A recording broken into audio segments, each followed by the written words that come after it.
सनातन धर्म में प्रधानतया विष्णु, सूर्य, शक्ति, शिव और गणेश इन 5 देवताओं की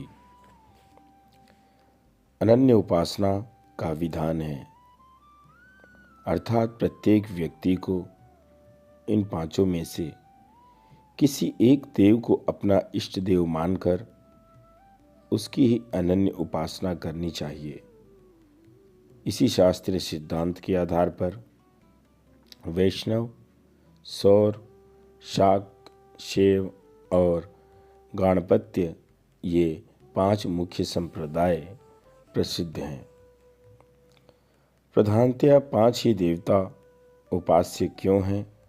इसका उत्तर यह है कि यह संसार 3 गुणों वाली माया का प्रपंच है। माया के 3 गुणों का न्यास ही पंच महाभूत है। जैसे शुद्ध सत्व आकाश, सत्व रज का सम्मिश्रण वायु, शुद्ध रज अग्नि, रज तम का सम्मिश्रण आप और शुद्ध तम पृथ्वी। अर्थात इनमें आकाश, अग्नि, पृथ्वी ये 3 गुण तत्व विशुद्ध हैं, जो सत्व, रज और तम के प्रतीक कहे जा सकते हैं। वायु और जल 2 तत्व एक दूसरे के सम्मिश्रण से उद्भूत हैं। इसलिए आज के वैज्ञानिक गैसों का परिणाम बनाते हैं। सत्व और तम के एक दूसरे के सर्वथा प्रतिकूल होने के कारण आग और पानी की तरह इन दोनों का सम्मिश्रण संभव नहीं। अतः 5 ही मूल तत्व हुए। अतः जैसे ब्रह्मांड में 3 गुणों के तारतम्य से 5 तात्विक भेद बन गए हैं, ठीक उसी प्रकार मानव पिंड में 3 गुणों से प्रपंचित पंचमहाभूतों के तारतम्य से 5 तात्विक भेद बन गए। अर्थात प्रधानतया मनुष्यों के स्वभाव 5 प्रकार के हैं, जो कि क्रमशः पृथ्वी, जल, अग्नि, वायु और आकाश की वजह से है। यह प्रकट कर देना आवश्यक न होगा कि यह सब स्थापना साधारणतया तो प्रत्येक वस्तु 5 महाभूतों के संघात से ही बनी है। परंतु जिस मानव पिंड में जो तत्व अधिक मात्रा में है, उसे हम यहाँ उसी तत्व को कहकर पुकारेंगे।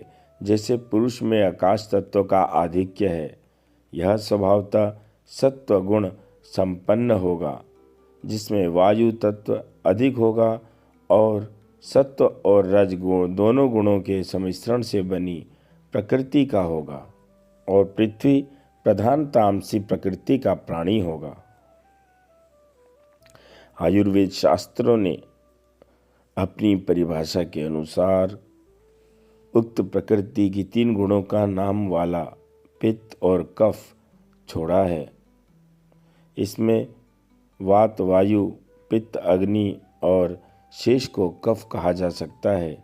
शारीरिक चिकित्सा में सुदक्ष वेद प्रत्येक रोगी की बात पित्त या कफ संगठित प्रकृति के तारतम्य के अनुसार ही औषधि और उनकी मात्रा की कल्पना करता है। आध्यात्मिक क्षेत्र में इस प्रकार प्रधानतया विभिन्न 5 प्रकार के विशिष्ट प्रकृति वाले मनुष्यों के आध्यात्मिक गुणों को दूर करने के लिए सद्गुरु साधक की निजी प्रकृति, स्वभाव, आदत का मनन करके उनके निमित्त उसी के अनुसार देवता की उपासना का ही निर्णय करता है, जिसकी उसे आवश्यकता है।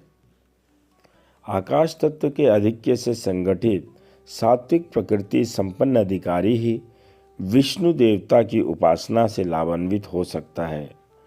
वायु प्रधान के लिए सूर्य, अग्नि प्रधान के लिए दुर्गा, जल प्रधान के लिए गणेश और पृथ्वी प्रधान के लिए शिव उपयुक्त देव हैं। यदि इसके विपरीत मनमानी की जाएगी तो उसका उचित परिणाम नहीं होता। जैसे रोगी के लिए कोई भी औषधि देनी उचित नहीं हो सकती, हमारे शास्त्र में सुस्पष्ट आदेश दिया है कि आकाशस्य पति विष्णुरग्नश्वेच महेश्वरी वायो सूर्य चितेरीशो जीवनस्य गणाधिप, अर्थात आकाश का अधिष्ठाता विष्णु है, वायु का सूर्य, अग्नि की दुर्गा, जल का गणेश और पृथ्वी के अधिष्ठाता शिव हैं। यही कारण है कि पार्थिव पूजन में शिवजी की प्रतिमा पीली मिट्टी के ढेले से बनाई जाती है। गणेश जी पार्वती जी के स्नानकालीन पादपंक से प्रादुर्भूत हैं। ज्वालामुखी आदि में ज्वालाओं की दुर्गा के प्रतिनिधि माना जाता है। प्रत्येक यज्ञ में श्री कुंड को गर्भाशय मानकर उनके साथ योनि का निर्माण किया जाता है। हमारी इस स्थापना का तात्पर्य यह है कि पंच महाभूत जन्य मानव पिंड उन तत्वों को न्यूनाधिक्य के कारण विभिन्न 5 प्रकार का पाया जाता है और इसके जड़ पिंड के संगठन का जो प्रभाव होता है वह अंतःकरण पर भी बराबर पड़ता है। अतः प्रधानतया मनुष्य को पंचविध प्रकृति होने के कारण ही प्राकृतिक उपासना पद्धति भी पंचमदेवोपासना के रूप में मनोवैज्ञानिकता के अनुसार ही की जानी चाहिए। तो दोस्तों, यह थी जानकारी पंच महाभूतों की, पंचदेवों की। मिलते हैं अगली वीडियो में।